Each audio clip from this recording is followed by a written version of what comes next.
अस्सलाम वालेकुम रहमतुल्लाहि व बरकातुहू। आज की वीडियो जो आप देखने जा रहे हैं दरअसल एक वीडियो नहीं है बल्कि एक ऑडियो है जो एक मुल्हिद के साथ गुफ्तगू पर मुश्तमिल है। हुआ ये कि मेरी एक 2 हफ्ते पुरानी वीडियो थी जिस पर एक शख्स हैं जिनका नाम है अनुराग रैना। उन्होंने एक कमेंट छोड़ा और उसमें उन्होंने ये बात कही कि अगर मेरे सवालों का जवाब मिल जाए तो मैं इस्लाम कबूल करने के लिए तैयार हूँ। आमतौर से मैं खुद से किसी शख्स से इल्हाद के ऊपर या इर्तिदाद के ऊपर गुफ्तगू नहीं करता हूँ, बहस-ओ-मुबाहिसा नहीं करता हूँ। इल्ला ये कि अगर सामने वाला मजबूर करे तो फिर हम भी मजबूर हो जाते हैं गुफ्तगू करने पर। मैंने उनको इसलिए फ़ोन किया चूँकि एक तो उन्होंने अपना नंबर छोड़ा था और साथ में उन्होंने अपनी इस नीयत का इज़हार किया था कि अगर सवालों के जवाबात मिल जाएँ, तो वो इस्लाम कबूल करने के लिए तैयार हैं। ये हमारी ज़िम्मेदारी बनती है कि हम इस तरह के लोगों को अप्रोच करें। लेकिन मुझे कॉल करके अंदाज़ा हुआ कि और गुफ्तगू करके थोड़ी देर बाद ये अंदाज़ा हुआ कि इनका मकसद हक़ की तलाश नहीं है बल्कि इनका मकसद ये था कि वो किसी शख्स से अपना वर्ल्ड व्यू मनवाने की कोशिश करें और खामख़ाही किसी के साथ बहस-ओ-मुबाहिसा करें। तो ये सूए इत्तेफ़ाक था कि मैंने उनको कॉल कर ली और बहरहाल आधे घंटे की गुफ्तगू के बाद जब मुझे ये वाज़ेह हो गया कि ये शख्स महज़ मुबाहिसा करना चाहता है और इसे इससे कोई फ़र्क नहीं पड़ता कि हक़ क्या है और बातिल क्या है, तो मैंने जो बकिया आधे घंटे की गुफ्तगू थी उसको रिकॉर्ड करना मुनासिब समझा। चूँकि ऐसे लोगों को और इनका जो दलाइल हैं, उसको एक्सपोज़ करना भी बहुत ज़रूरी है। इस गुफ्तगू में जो प्रॉब्लम है इस रिकॉर्डिंग में वो ये कि चूँकि पहले से ये चीज़ ज़हन में नहीं थी कि इसको रिकॉर्ड किया जाएगा, तो इसलिए जो सामने वाले की जो आवाज़ है, वो थोड़ा पस्त है। तो आप हज़रात को आवाज़ अपने डिवाइस की बढ़ाकर, वॉल्यूम बढ़ाकर उसको गौर से सुनना पड़ेगा। लेकिन अगर कोई चीज़ आपको समझ में ना आए, तो मैंने उसका जो जवाब दिया है, तो आप उसके कॉन्टेक्स्ट से, सियाक़-ओ-सबाक़ से आपको अंदाज़ा हो सकता है कि गुफ्तगू क्या हो रही है। जो शुरू के आधे घंटे की गुफ्तगू है जिसकी रिकॉर्डिंग मौजूद नहीं है, उसमें बहुत से अहम दलाइल आए, मसलन आर्गुमेंट ऑफ कंटिंजेंसी वगैरह-वगैरह, कायनात कैसे बनी, इसके ऊपर भी गुफ्तगू हुई। लेकिन जो आखिर के आधे घंटे की गुफ्तगू है, उस पर उसका जो फ़ोकस है, उसका जो मेन पॉइंट है, वो डार्विनियन एवोल्यूशन है। तो इसमें मुल्हिदों की तरफ से आमतौर से जो जवाबात दिए जाते हैं या जो एतराज़ात किए जाते हैं, जो भी दलाइल दिए जाते हैं, उसका मुख्तसर जवाब देने की और काउंटर आर्गुमेंट करने की कोशिश की गई है। होता ये है कि हमारे जो अक्सर मुल्हिद हैं दुनिया में, खुसूसन उर्दू स्पीकिंग जो मुल्हिद हैं, बल्कि उर्दू स्पीकिंग ही क्या, दुनिया में आप जहाँ भी चले जाएँ, चाहे वो वेस्टर्न कंट्रीज़ में चले जाएँ या ईस्टर्न कंट्रीज़ में, इल्हाद जो फैल रहा है, वो स्कूलों से फैल रहा है, स्कूल की निसाबी किताबों से। आपको अंदाज़ा होगा इस गुफ्तगू को सुनने के बाद कि स्कूल की जो निसाबी किताबें हैं, उसमें किस तरीके से फेक न्यूज़ की तरह उल्टी-सीधी बातें घुसा दी गई हैं और उसके बाद जो बच्चे उन किताबों को पढ़ते हैं, उनका ज़हन ख़राब करने की, उनके ईमान पर डाका डालने की कोशिश की गई है। तो क्योंकि किसी भी गुफ्तगू के इल्मी और हेल्थी होने के लिए ज़रूरी है कि दोनों तरफ के आर्गुमेंट बराबर के हों। इस गुफ्तगू में मसला ये है कि सामने वाले ने जो आर्गुमेंट दिए हैं, उसके तकरीबन सारे के सारे आर्गुमेंट्स वही स्कूल की निसाबी किताबों और करिकुलम के ऊपर मुश्तमिल हैं। तो इसलिए आपको अगर एवोल्यूशनरी साइंस के ताल्लुक से पहले से मालूमात है, तो शायद आपको इसमें कोई नई चीज़ ना मिले। लेकिन मैं फिर भी चाहूँगा कि आप जो मुल्हिदों का एक लो लेवल है एकेडमिक, आप को कम से कम इतना ज़रूर अंदाज़ा होगा इस ऑडियो को सुनने के बाद कि मुल्हिद क्या सोचता है और उसको क्या चीज़ गुमराह करती है। तो मैं आपका वक़्त ज़्यादा लिए बगैर चाहूँगा कि आप ये ऑडियो सुनें। आदमी ऐसे बल्ब की तरह नहीं चल पड़ा धरती पे। मैं भी तो आपको मिसाल ही दे रहा हूँ ना कि आदमी बल्ब की तरह जला नहीं अभी तो वो कैसे जला? मतलब आपने मुझे इम्पेरिकल एविडेंस बताइए एवोल्यूशन का। आप अभी तक बता नहीं पा रहे हो। ये जो आपने कहा ना कि इंसान, ये जो आपने कहा ना कि इंसान बंदर जैसा दिखता है, तो फिर बंदर ही क्यों ना हुआ, इंसान क्यों बन गया? मतलब बंदर ही रहता जिस तरह भाई, नहीं जिस तरीके से, एक बात बताइए, मैं एक मिनट एक सवाल आपसे पूछ लेता हूँ आपसे। मुझे एक बात बताइए कि क्या दुनिया में बंदर खत्म हो गए? मैं बताता हूँ आपको। अरे सर, दुनिया में बंदर खत्म हो गए क्या? मैं उसके बाद बता रहा हूँ ना आपको। तो अगर बंदर हैं तो सारे के सारे बंदर ही रहते, उनमें से कुछ बंदरों ने क्यों डिसाइड किया कि हमें इंसान बनना है? मैं बताता हूँ आपको कि जैसे हम इंसान है, आप भी इंसान है, ठीक है ना। अगर हम ऐसा करें कि साइबेरिया में चले जाएं, यहाँ पे बहुत ठंड पड़ती है, बर्फ पड़ती है, हम्म। ठीक है ना, वहां पे रहना शुरू कर दें और नंगे जिस्म रहना शुरू कर दें। किसके साथ? उससे क्या होगा, नंगा जिस्म रहना शुरू कर दें, कपड़े पहनना बंद कर दें। ओके साइबेरिया में जाके ओके जहाँ पे बर्फ पड़ती है, कपड़े पहनना बंद कर दें, हम नंगे रहना शुरू कर दें, खाल खूल पहनने का मतलब पीना शुरू कर दें, या कपड़े कपड़े से तन रखना शुरू कर दें। उससे क्या एवोल्यूशन होगा, हमारे शरीर पे बाल आने शुरू हो जाएंगे, हमारे शरीर पे ना आएंगे बाल, हमारी अगली पीढ़ी पे या उससे अगली पीढ़ी पे या 10 पीढ़ी बाद ऑटोमेटिकली बाल आना शुरू हो जाएंगे सर। वो जब आएंगे ना, जब हम बचेंगे। ठंड को रोकने के लिए पहले तो बचना जरूरी है ना सर, समझ लीजिए मेरी बात। भाई। बचेंगे, आग से बचेंगे। कैसे बचेंगे? अभी मेरी बात सुनो। नहीं, अरे एक बात बताइए, एक आदमी, चलिए मैं कहता हूँ आप डिसाइड करो, आज आप डिसाइड करो कि भाई मैं साइबेरिया की सर्दी में नंगा रहूंगा, तो आप मुझे बताओ कि फ्रॉस्ट बाइट से कैसे बचोगे? साइबेरिया में जो भालू रहता है वो फ्रॉस्ट बाइट से कैसे बचता है? मैं तो भाई वो तो आप बताओगे कैसे बचता है। मैं आपसे सवाल कर रहा हूँ, आपने कहा कि अगर इंसान साइबेरिया में चले जाए तो उसके बाल उग जाएंगे, भालू जैसी खाल उग जाएगी। तो पहले तो बचेगा ना, पहले तो बचेगा ना, वो बचेगा कैसे? हाँ, बचेगा वो अपने पत्ते लगाएगा, पत्ते लगाएगा ना, पत्ते लगाएगा, बचेगा। अगर मैं वही बोल रहा हूँ, अगर सर्वाइव कर जाएगा, ठीक है। इसका मतलब ये है, सुनिए, इसका मतलब ये है कि वो आग जला के पत्ते ओढ़ के सर्वाइव करेगा, राइट? सर्वाइव करेगा तो उसके तो फिर बाल क्यों उगेंगे? क्योंकि उसके शरीर को जरूरत महसूस होगी कि भाई जब वो पत्ते लगाकर आग जलाकर सर्वाइव कर गया, तो अब उसको बाल की जरूरत क्यों है, भालू वाली? क्योंकि उसको ज्यादा ठंड होगी, उससे उसका काम नहीं चलेगा। तो फिर सर्वाइव नहीं करेगा भाई, ये तो सर्वाइव करेगा या नहीं करेगा? अगर जैसे आप बोल रहे हैं ना कि जैसे मैं बोल रहा हूँ झुंड चला जाए तो उसमें ज्यादा परसेंट, ये तो बात जाहिर है कि कुछ लोग तो मर जाएंगे, कुछ लोग नहीं, जो भी कोई भी सर्वाइव नहीं कर पाएगा उस माइनस में बगैर कपड़ों के। आपने देखो शुरू में बोला कि बगैर कपड़ों के जो साइबेरिया में चले जाए तो अगली नस्ल में बाल आ जाएंगे। आप उसी बात पे रहो, उसमें बदलो मत। तो इसका मतलब क्या है कि इसका मतलब ये हुआ कि ना तो वो आग जलाएगा ना वो पत्ते ओढ़ेगा, क्योंकि बर्फ के अंदर पत्ते उसको मिलने वाले भी नहीं है वैसे भी, तो उसको नंगा ही रहना है, उसको नंगा ही रहना है। आपने खुद ही बोला ना कि नंगा रहेगा, आपने खुद ही बोला कि नंगा रहेगा तो खाल उग जाएगी, उसकी खाल के ऊपर बाल उग जाएंगे। सर बात तो सुन लो, कपड़े तो अब आए ना। मैं कपड़ों की बात ही नहीं कर रहा हूँ। अरे मैं 2.5 लाख साल पहले का। अरे सर मैं आपकी बात कर रहा हूँ कि आपने मुझे अभी एक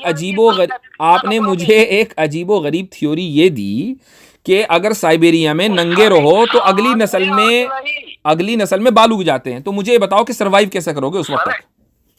और सारे इंसान ने आग जलानी सीखी, उससे पहले इंसान के पास कहाँ थी आग? ये तो आप कह रहे हो ना, ये तो हम तो नहीं मानते। आप इसको ये बात तो ये ना कि आप कान ही उल्टा पकड़ रहे हो, ये तो आप कह रहे हैं ना। आप क्यों नहीं मानते? मुझे बताओ ना, आप क्यों नहीं मानते हो? इसलिए कि मेरे पास तो देखें बहुत सारे कारण हैं कि जिसकी वजह से मैं एवोल्यूशन की स्टूपिडिटी के ऊपर यकीन नहीं कर सकता।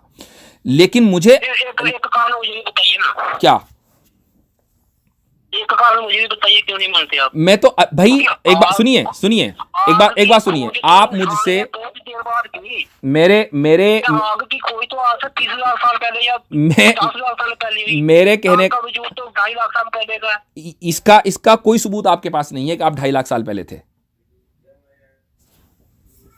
आपके हिसाब से बस 2,000 साल पहले थे इंसान? नहीं, 2.5 लाख साल पहले नहीं थे, उसका कोई सबूत आपके पास नहीं है। कार्बन डेटिंग सुनिए, मैं आपको बताता हूं आप कैसे पता लगाते हो कि 2.5 लाख साल पहले थे। आप पता लगाते हो कार्बन डेटिंग के जरिए पता लगाते हो ना।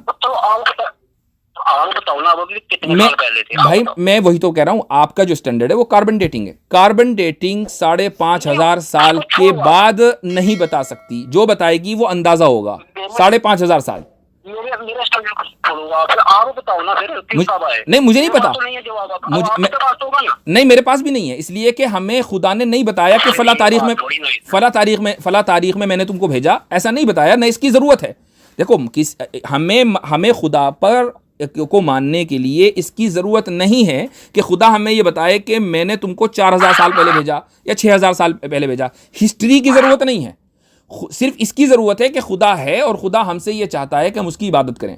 हिस्ट्री की हमें ज़रूरत है दुनिया में रहने के लिए, हमें जन्नत में जाने के लिए हिस्ट्री, दुनिया की हिस्ट्री जानने की ज़रूरत नहीं है।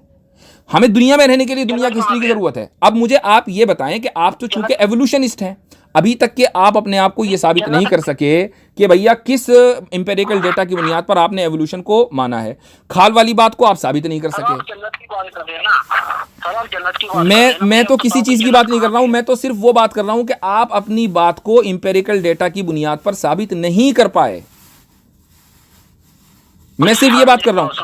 मैं छोड़, आप मुझे मान लीजिए, आप मुझे मान लें मैं गलत हूं, आप थोड़ी देर के लिए मुझे तस्लीम कर लें, आप मुझे मान लीजिए मैं गलत हूं, आपको मैं मान लेता हूं सही हो, लेकिन सही होने के लिए, लेकिन आपके सही होने के लिए आपका जो स्टैंडर्ड है इंपेरिकल डेटा, तो इंपेरिकल डेटा की बुनियाद पर सबूत तो होने चाहिए ना। सर मेरी बात तो सुनो आप जी। मैं बोल रहा हूं कि इंसान 2.5 लाख साल पहले आया। कैसे आया बता, आपने देखा 2.5 लाख साल पहले कैसे आया? आपने 2.5 लाख साल पहले आते हुए देखा? आप बताओ कि इंसान तो है, आप इंसान, मैं भी इंसान, हम कब आए? नहीं मुझे नहीं पता भाई, मैं तो आपसे पूछ रहा हूँ ना, मेरे पास तो इंपेरिकल डेटा की कोई हैसियत नहीं है। मैं तो इसरार नहीं कर रहा हूँ। 2-2.5 लाख साल पहले आया। आपने देखा इंसान को आते हुए 2.5 लाख साल पहले? मेरी उम्र अभी 30 साल है, मैं कैसे देखूंगा? बस, तो कैसे पता चला आपको 2.5 लाख साल पहले आए? तो सर मेरा बाप था, मेरा दादा था, मैं ये तो नहीं कह सकता कि बस 30 साल पहले इंसान है। ये तो कोई भी नहीं कह रहा है, ये तो कोई भी नहीं कह रहा है कि 30 साल पहले आए। यानी 2.5 लाख और 30 साल के दरमियान बीच में टाइम नहीं होता? अभी मुझे इतना तो पता है ना कि हमारा जो उपनिषद है, जो हमारे वेदास हैं, वो 5000 साल पहले लिखे गए भाई। 2.5 लाख और 5,000 साल के दरमियान भी बहुत लंबा गैप है। आप मुझे बताओ कि आपने जो 2.5 लाख साल की, आप 2.5 लाख पे कैसे पहुंचे? 2.5 लाख पर कैसे पहुंचे? 2.5 लाख पे इस हिसाब से पहुंचा कि इंसान जो था पहले होमो सेपियन के रूप में था, बंदर भी नहीं था। ठीक है, कैसे पता लगा? मैं सिर्फ ये पूछ रहा हूं कि आपको पता कैसे लगा? सर वो एविडेंस मिले, उसका स्कल्स नहीं वो है। एविडेंस कहाँ है? आपने देखे? आपने देखे? आपने खुद रिसर्च की? मैंने नहीं देखा। आपने नेट पे सर्च मारो ना, आप गूगल पे सर्च मारो, आपको दिख जाएंगे वो। ठीक, बहुत अच्छी बात है, बहुत अच्छी बात है। देखिए जी, आप गूगल पर सर्च मारो, आपको दिख जाएंगे, आपने यकीन कर लिया। किताबों में लिखा हुआ है बायोलॉजी की, आपने यकीन कर लिया। लेकिन मजहब की किताबों को आप यकीन नहीं करेंगे, क्योंकि ये तो किताबों में लिखा हुआ है, किताबों में तो कोई भी लिख दे। ये बात तो मैं भी कह सकता हूँ कि दिन में 5000 किताबें छपती हैं। आपने कैसे मान लिया एवोल्यूशन ठीक है? मैंने किताब की बात नहीं कर रहा हूँ, मैं फेस टू फेस बात कर रहा हूँ भाई। अभी तो आपने गूगल की बात की कि नेट पे देखो एकदम मिल जाएगा आपको। और नेट पे क्या देखोगे आप नेट पे तस्वीर देखोगे ना, उसकी जानकारी लिखी होगी उसकी। तस्वीर लाओ तस्वीर में डाल दूं नेट के ऊपर, आप यकीन कर लोगे जो भी डालूंगा मैं?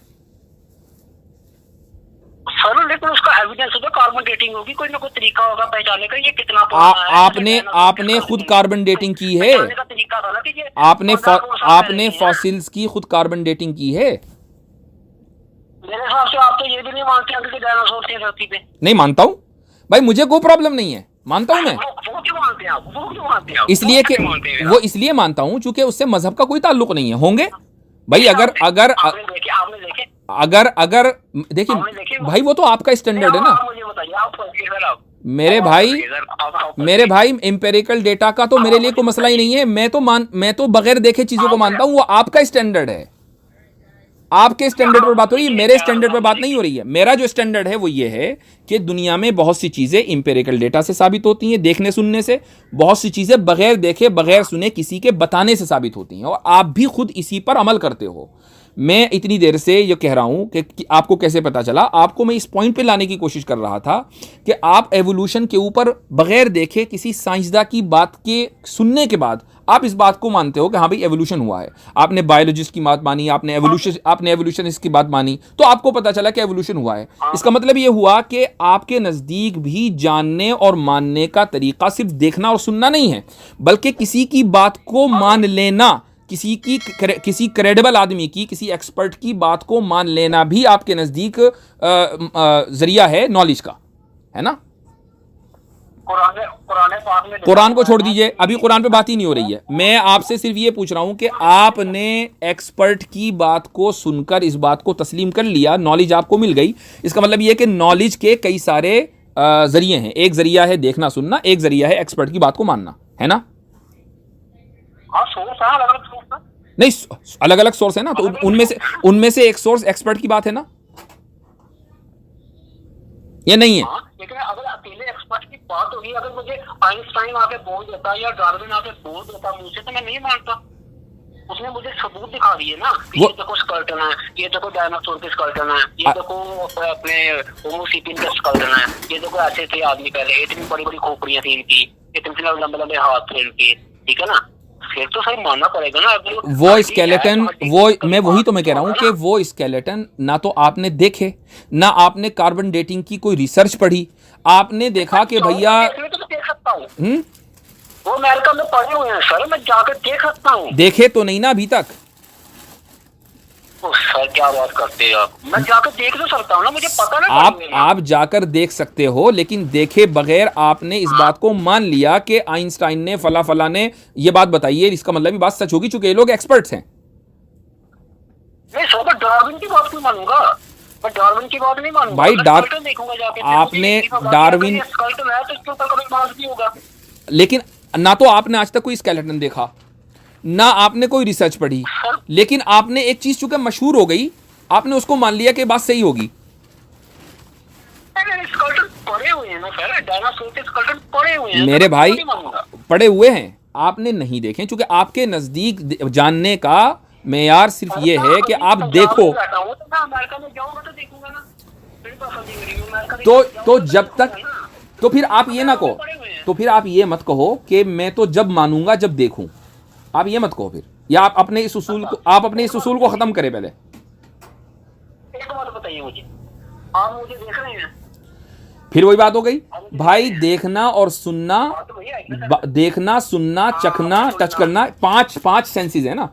आपने इन 5 सेंसेस में से कौन से सेंस को इस्तेमाल करके डार्विन एवोल्यूशन को माना है, मुझे वो बताओ ना आप।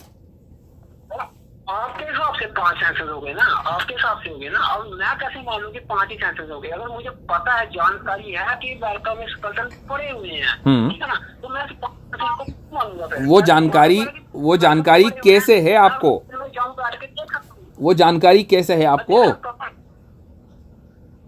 जानकारी बच्चे पढ़ते हैं स्कूलों में। स्कूलों में क्या पढ़ते हैं? स्कूलों में क्या पढ़ते हैं? स्कूलों में क्या पढ़ते हैं? अभी देखो, अभी नहीं, स्कूलों में आपने कहा बच्चे स्कूलों में पढ़ते हैं, स्कूलों में क्या पढ़ते हैं? जो भी साइंटिस्ट की किताबें हैं, जो भी साइंटिस्ट की किताबें दिन में जो भी साइंटिस्ट की किताबें हैं वो पढ़ते हैं। यही तो मैं कह रहा हूं, इतनी देर से आ गए ना किताब के ऊपर। अभी तो थोड़ी देर पहले आप कह रहे थे अरे तो किताबों में लिखा हुआ कोई भी लिख दे, तो इस तरह तो मैं भी कह सकता हूं कि साइंस की किताबों में लिख दे, कोई भी लिख दे। पूरी तो सुन लीजिए आप मेरी बात, लेकिन वो किताबों में जो लिखा हुआ है और वो चीज पढ़ी हुई है कहीं, तो हम जाके देख सकते हैं उसको। अगर वो किताब में लिखा हुआ है कि ये बात है, वो चीज नहीं पढ़ी हुई कहीं, तो फिर तो हमारा दिमाग ये बोलेगा ना ये बात सच है, ये झूठ है, लेकिन वो पढ़ी हुई है। लूसी का नाम सुना है आपने? लूसी का विश्वास करना पड़ेगा। लूसी का नाम सुना है आपने? लूसी का? हाँ, LUCY? हाँ, लूसी का नाम सुना है? हाँ, लूसी का नाम सुना है, मैंने बहुत बार सुना है। बोलिए आप। कौन है? लूसी पिक्चर थी कि यार, पिक्चर देखी है मैंने लूसी। लूसी की पिक्चर की बात नहीं कर रहा हूं मैं। आप एवोल्यूशन की बात करो और आपको लूसी नहीं पता। भाई लूसी जो है एवोल्यूशन में, जानकारी नहीं। हाँ तो यही बात है, जब आपको जानकारी नहीं तो आपने बगैर जानकारी के मान कैसे लिया? आपने जानकारी दी मुझे नहीं, आपको जब ये जानकारी नहीं जो इतनी फंडामेंटल जानकारी है, यानी मैं एवोल्यूशन पे बिलीव नहीं करता, लेकिन मुझे लूसी के बारे में पता है। आप एवोल्यूशन पे बिलीव करते हो, आपको लूसी के बारे में पता नहीं है? नहीं, आप बिलीव नहीं करते एवोल्यूशन पे? नहीं, मैं तो नहीं करता। फिर आपको लूसी के बारे में कैसे पता? यही तो बात है, आप बिलीव करते हो, आपको करता था, उनको पता कैसे क्यों होना नहीं चाहिए पता। ये क्या ये क्या बात हुई भाई? मुझे इसलिए पता है क्योंकि मैंने स्टडी की है, इसलिए कि मैंने स्टडी की है। मैं हर कहाँ पर स्टडी की है। हाँ तो स्टडी की आपने तो पंचतंत्र खत्म हो गए यहाँ पे, वो सूंघने की देखने की वो खत्म हो गया, आपने स्टडी की बात कर। भाई वो आपका स्टैंडर्ड है, मेरा स्टैंडर्ड नहीं है। आपको हैरत की बात है कि आप इस गुफ्तगू के जो उसूल हैं उससे भी वाकिफ़ नहीं है। देखिए, ये आपका स्टैंडर्ड है, मेरा स्टैंडर्ड नहीं है। मैंने कई मरतबा क्लियरिफाई किया कि मेरे नज़दीक सिर्फ देखने और सुनने ही से इल्म नहीं आता। मैं तो बग़ैर देखे और बग़ैर सुने भी बहुत सी चीज़ों पर यकीन रखता हूँ। इसलिए मेरी बात तो छोड़ दीजिए, मैं तो आपकी बात कर रहा हूँ इतनी देर से, क्योंकि आपने ये बोला था कि किताबें तो कोई भी लिख दे, तो मैं भी वही बोल रहा हूँ कि किताबें कोई भी लिख दे। लेकिन आपने किताबों में डिस्क्रिमिनेट किया। आपने रिलीजियस किताबों को कहा कि कोई भी लिख दे, लेकिन साइंटिफिक किताबें जो स्कूल में आपको पढ़ाई जा रही हैं उसके बारे में आपका ये अकीदा नहीं है। आप कहते हैं कि नहीं ये बिल्कुल ऑथेंटिक है। अब मैंने आपसे पूछा कि लूसी, तो लूसी के बारे में आपको पता नहीं। अब सुनिए, अब मैं आपको बता देता हूँ, मैं आपको बताता हूँ। नहीं रुकिए, आप मैंने ये बोला कि अगर किताब में लिखा हुआ है और अगर मुझे कहीं लिखी दी जाती होती है तो उस बात को मान लूंगा। ऐसे ही आप खुदा की बात करते हो तो ठीक है। अब मैं आपको लूसी के बारे में बताता हूँ। सुनिए, आपको लूसी के बारे में बताता हूँ। ये आपकी किताब में लिखा हुआ है, ठीक है? ये आपकी किताब में लिखा हुआ है कि लूसी जो है वो, अच्छा, होमो सेपियन से पहले होमो इरेक्टस थे, होमो इरेक्टस से पहले होमो हेबिलिस थे, होमो हेबिलिस से पहले वो थे, क्या कहना चाहिए, एस्ट्रोलोपैथिकस फ्रांसिस। एस्ट्रोलोपैथिकस फ्रांसिस, ये मैं आपकी बता रहा हूँ थ्योरी। ये मैं नहीं मानता इन चीज़ों को। जो एवोल्यूशनिस्ट कहते हैं उनके मुताबिक बता रहा हूँ, मैं आपको रिपोर्ट दे रहा हूँ सिर्फ कि ये था। एवोल्यूशनिस्ट ये मानते हैं कि ऑस्ट्रेलोपैथिकस फ्रांसिस का जो स्केलेटन मिला है उसका नाम है लूसी। अच्छा, वो ये बोलते हैं कि एस्ट्रोलोपैथिकस फ्रांसिस सबसे पहला लिंक है जिसके यहाँ बाइपेटलिज्म हुआ है। बाइपेटलिज्म का मतलब है जिसने दो पैरों के ऊपर चलना सीखा है। ये एप था। एप से ये इंसान बनने की शुरुआत यहाँ से हुई है, एवोल्यूशन इसके नज़दीक। मैं नहीं मान रहा हूँ, एवोल्यूशन इसकी बात कर रहा हूँ। अच्छा, अब आप ये देखें कि पूरे इस थ्योरी को इनको स्केलेटन मिला। किसका? लूसी का स्केलेटन जो है इन्होंने दावा किया 1974 में कि 40% स्केलेटन मिला है हमें। ठीक है भाई, 47 मिल गया होगा। उसके 10 साल के बाद 1980s में 84-86 के अंदर दोबारा जब रिसर्च हुई तो पता चला कि नहीं जी नहीं, 40% नहीं, 22.8% है स्केलेटन की हड्डियाँ। 22.8% स्केलेटन की हड्डियों की बुनियाद पर, जिसमें ना तो हाथ की हड्डियाँ थी ना पैर की हड्डियाँ थी, ये फैसला कर लिया गया कि ये लूसी जो है खड़े होकर चलती थी जिस तरह इंसान चलता था, जबकि हाथ की हड्डियां भी मौजूद नहीं है, पैर की हड्डियां भी मौजूद नहीं है। और फेक डाटा जो है वो स्कूल की निसाब की जो करिकुलम की किताबें हैं उसके अंदर इंसर्ट कर दिया गया। पूरे म्यूजियमों के अंदर लूसी के जो है डीएनए को बिल्कुल मानते हैं, लेकिन डीएनए को उतना ही मानते हैं कि जितना मानना चाहिए। ठीक है, डीएनए की बात सुन लीजिए। कितनी? डीएनए में आपको सारी जानकारी मिल जाती है। क्या जानकारी मिलती है? आदमी के फिजिकल इफेक्ट की, आदमी कैसे चला, कैसे उसका वजूद में आया, सारी डीएनए में जानकारी मिल जाती है। भाई जब डीएनए मौजूद ही नहीं है तो जानकारी, भाई जितना स्केलेटन होगा उतना ही तो जानकारी मिलेगी। 22.5% से आपको 100% जानकारी कैसे मिल जाएगी? डीएनए का तो आपको बाल ही बहुत है। अब मैं आपको बताते जाऊं। आपने बोला सुनिए, होमोसेपियंस आपके मुताबिक जो है 2.5 लाख साल पहले थे ना, आपके मुताबिक, मेरे मुताबिक नहीं, आपके मुताबिक 2.5 लाख साल पहले थे। ठीक है, डीएनए जो है अगर 15 डिग्री में हो, 15 डिग्री सेल्सियस में, जो कि एक नॉर्मल टेम्परेचर होता है, तो 1,31,31,000 साल में मुकम्मल डीके हो जाता है। आप उसको पढ़ भी नहीं सकते हैं। तो फिर 2.5 लाख साल पहले का डीएनए कहां से निकल गया भाई? आपको किसने बोला? ये आप कहीं भी पढ़ लो, ये आप कहीं भी पढ़ लें, जेनेटिक साइंस में पढ़ लीजिए भाई। एक आपको मैं बता रहा हूं, एक ये मार्टिन एलेनटॉफ्ट एक साइंटिस्ट है, MORTEN एलेनटॉफ्ट। उसने बाकायदा स्केल दिया हुआ है कि 15 डिग्री सेल्सियस में अगर कोई स्केलेटन रहेगा और 15 डिग्री सेल्सियस में हमेशा रहे, उसमें कोई वेरिएशन ना हो, ना ऊपर ना नीचे, जो कि पॉसिबल नहीं है, तो 1,31,000 साल में मुकम्मल डीके हो जाएगा। मुकम्मल डीके, कंप्लीट डीके।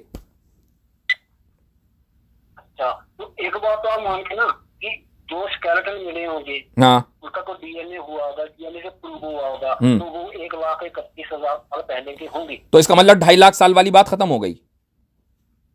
इसका मतलब ये तो प्रूव हो गया ना फिर कि अगर इस उससे बाद चलो DNA खत्म हो जाता है, सुनिए, ये- तो 2.5 लाख साल, तो 2.5 लाख 2.5 लाख साल वाली बात झूठ हो गई ना साबित। झूठ नहीं ना हुई सर, झूठ कैसे हुई? अगर उस वक्त से लेकर अब तक खत्म हो जाते हैं तो ये थोड़ी बात है कि उससे पहले थे नहीं वो, तो उस वक्त की जानकारी अब तक खत्म हो गई। तो उस जानकारी उससे पहले खत्म हो गई जब जानकारी खत्म हो चुकी है तो पता कैसे चला 2.5 लाख साल पहले थे? तो सर एवोल्यूशन की यही तो थ्योरी है कि अगर इंसान बंदर की तरह दिखता है, बंदर की तरह चलता है, अरे बंदर की तरह मैं ये कहता हूं कि पैर है, ये भी गलत है कि बंदर की तरह पैर है, बंदर की तरह दिखता है। दिखने में इंसान और बंदर में आपको फर्क नहीं लगता? ये फर्क है सर, लेकिन तो ये फर्क क्यों है? ये मैं ये पूछ रहा हूं कि ये फर्क क्यों है? यानी बंदर ने ये डिसाइड क्यों किया कि भाई चलो आज इंसान बनने की कोशिश करते हैं, लेट्स हैव फन? ये क्यों किया? मैं आपको बताता हूँ। अब मेरी बात पूरी सुन लीजिए। अभी हमारा सूर्य है ना, आपने, मैं अभी आपकी बात सुनूंगा, आपने अभी मैं आपकी बात सुनूंगा, सुनिए, मैं अभी सुनूंगा आपकी बात, मैं भी सुनता हूँ, रुक जाइए जरा, एक मिनट। मैं आगे बढ़ने से पहले जरा कॉन्वर्सेशन को रिकैप कर लें। मैंने आपको लूसी की बात बताई, आपने उसका जवाब नहीं दिया। आपको मैंने डीएनए की बात बताई, उसका जवाब नहीं दिया। सुनिए, उसके बाद मैंने आपको कार्बन डेटिंग की बात बताई कि कार्बन डेटिंग जो है 5,730 साल तक के चलता है, उसके बाद उसकी उम्र खत्म हो जाती है। आपने उसका जवाब नहीं दिया। उसके बाद मैंने आपको फिलोसॉफिकल आर्गुमेंट दिया, आर्गुमेंट ऑफ कंटिंजेंसी, आपने उसका जवाब मुझे अभी तक नहीं दिया। इसी तरीके से आपने बोला कि एवोल्यूशन, आपने बोला कि भाई मैं तो देखकर यकीन, आपने बोला कि मैं तो देखकर किसी चीज पर यकीन रखता हूं, जब तक कि मैं किसी चीज को न देख लूं मैं मानूंगा नहीं। और एवोल्यूशन को आप सुनकर, स्कूल की किताबों में जो लिखा हुआ है आप उसको सुनकर मान रहे हैं, तो आप अपने स्टैंडर्ड पर बाकी नहीं है। अब आप बोलिए आगे, अब आप आगे की बात बोलिए जो आप बोल रहे थे। मैंने अपनी बात रिकैप कर दी, चलिए बोलिए। मैं भी थोड़ा रिकैप कर देता हूँ अपनी बात जी। मैंने आपको ये बोला था कि अगर आप एवोल्यूशन की थ्योरी को नहीं मानते हो, जी, ठीक है ना, अब आप ये बात मानते हो कि इंसान बंदर से इंसान बना, ठीक है ना, तो आपने ये साबित कैसे कर देना है कि इंसान ऐसे बल्ब की तरह जग गया यहाँ पे, बल्ब की तरह जैसे बल्ब जगता है ऐसे इंसान बस प्रकट हो गया यहाँ पे। तो बल्ब, अच्छा, तो बल्ब कैसे जला? तो दूसरी बात, मेरी बात पूरी सुन लो सर। नहीं, यही तो मैं यही तो पूछ रहा हूँ, बल्ब कैसे जला? नहीं, वो उसे क्यों छोड़िए, आपने कहा कि आप कैसे साबित कर सकते हो कि इंसान बल्ब की तरह जल गया। मैं कहता हूं बल्ब कैसे जला। मैं वही एग्जांपल आपसे पूछ रहा हूं कि बल्ब कैसे जला अचानक। मैं आपको वही जवाब दे रहा हूं कि बल्ब में एवोल्यूशन क्यों नहीं हुआ, अचानक कैसे जल गया? बल्ब का जलने का बड़ा लंबा प्रोसीजर है, एवोल्यूशन है उसमें, कैसे नहीं है एवोल्यूशन, क्या बात कर रहे हैं सर आप? अरे वो एवोल्यूशन जो है नॉलेज में है, बल्ब के पीछे जो है एवोल्यूशन नॉलेज में है, बल्ब के क्रिएशन में नहीं है। हुआ उसका, वो पहले सर उसके अंदर बल्ब बना, कहने का मतलब फिर उसके अंदर कॉइल लगी। हाँ, तो बिल्कुल ऐसे ही, वो तो हर चीज में होता है। ऐसे ही इंसान है कि इंसान के जो है, इंसान में माइक्रो इस इंसान में जो है, सुनिए, मॉलिक्यूल्स बने, उसमें सेल्स बने, सेल्स के बाद जो है उसके बोन्स बनी, उसके गोश्त बना, उसके बाद वो तो सब चीजों में है। हाँ,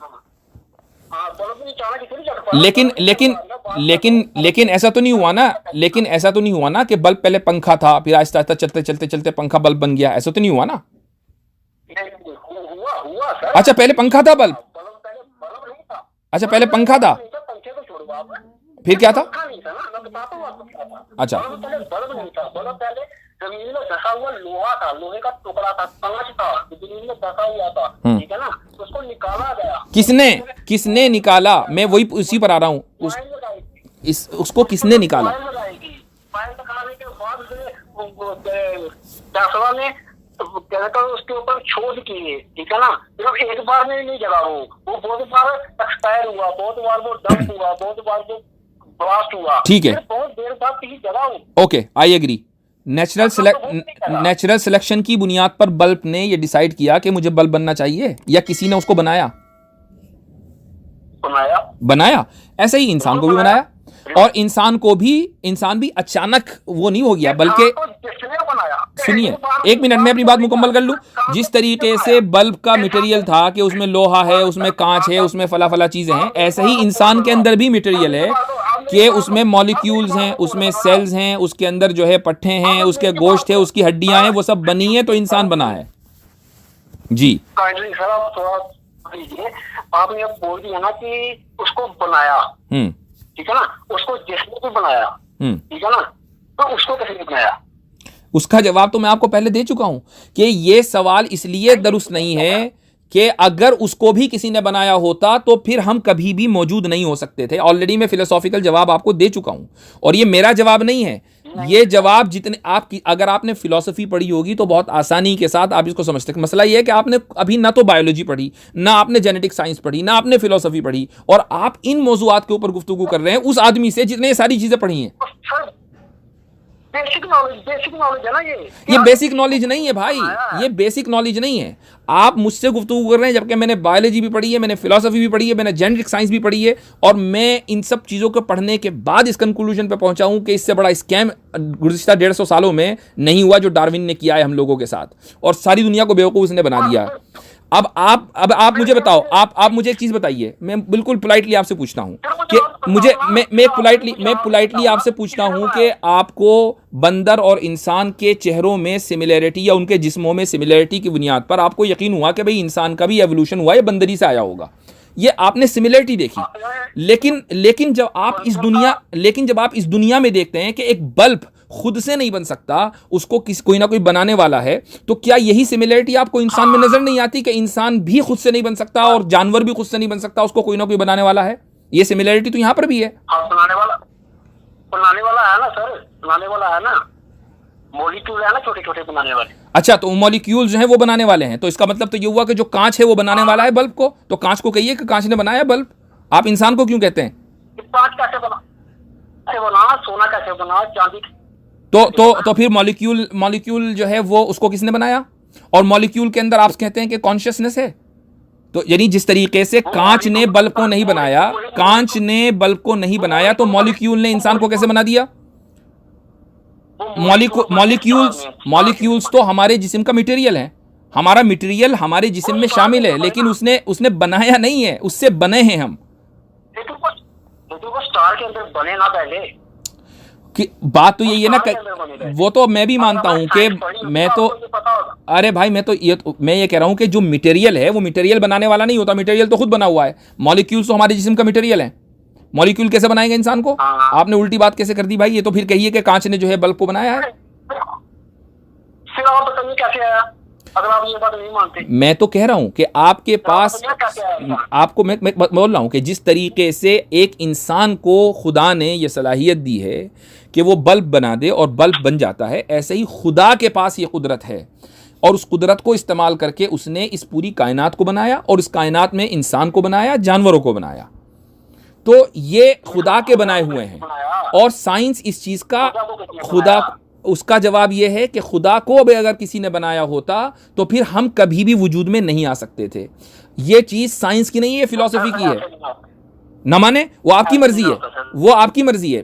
मैंने तो आपको एक आर्ग्यूमेंट ऑफ कंटिजेंसी दे दिया, मैंने आपको आर्ग्यूमेंट ऑफ कंटिजेंसी का आर्ग्यूमेंट दे दिया है। चूंकि आपने फिलॉसफी नहीं पढ़ी है, आपने पढ़ी है बायोलॉजी, और बायोलॉजी भी सुनी सुनाई स्कूल वाली, आप वो उसको बुनियाद बनाकर उससे एक बात कर रहे हैं कि जिसने फिलॉसफी के अंदर पीएचडी कर ली, आप उससे बात कर रहे हैं। हैरत की बात है। आपकी साइंस तो भाई, आपको ना तो ये पता कि डीएनए का चार्ट आपको नहीं पता, कार्बन डेटिंग का चार्ट आपको नहीं पता, आपको फ्रांसिस की जो लूसी है उसके स्केलेटन नहीं पता। कट के भाग गया।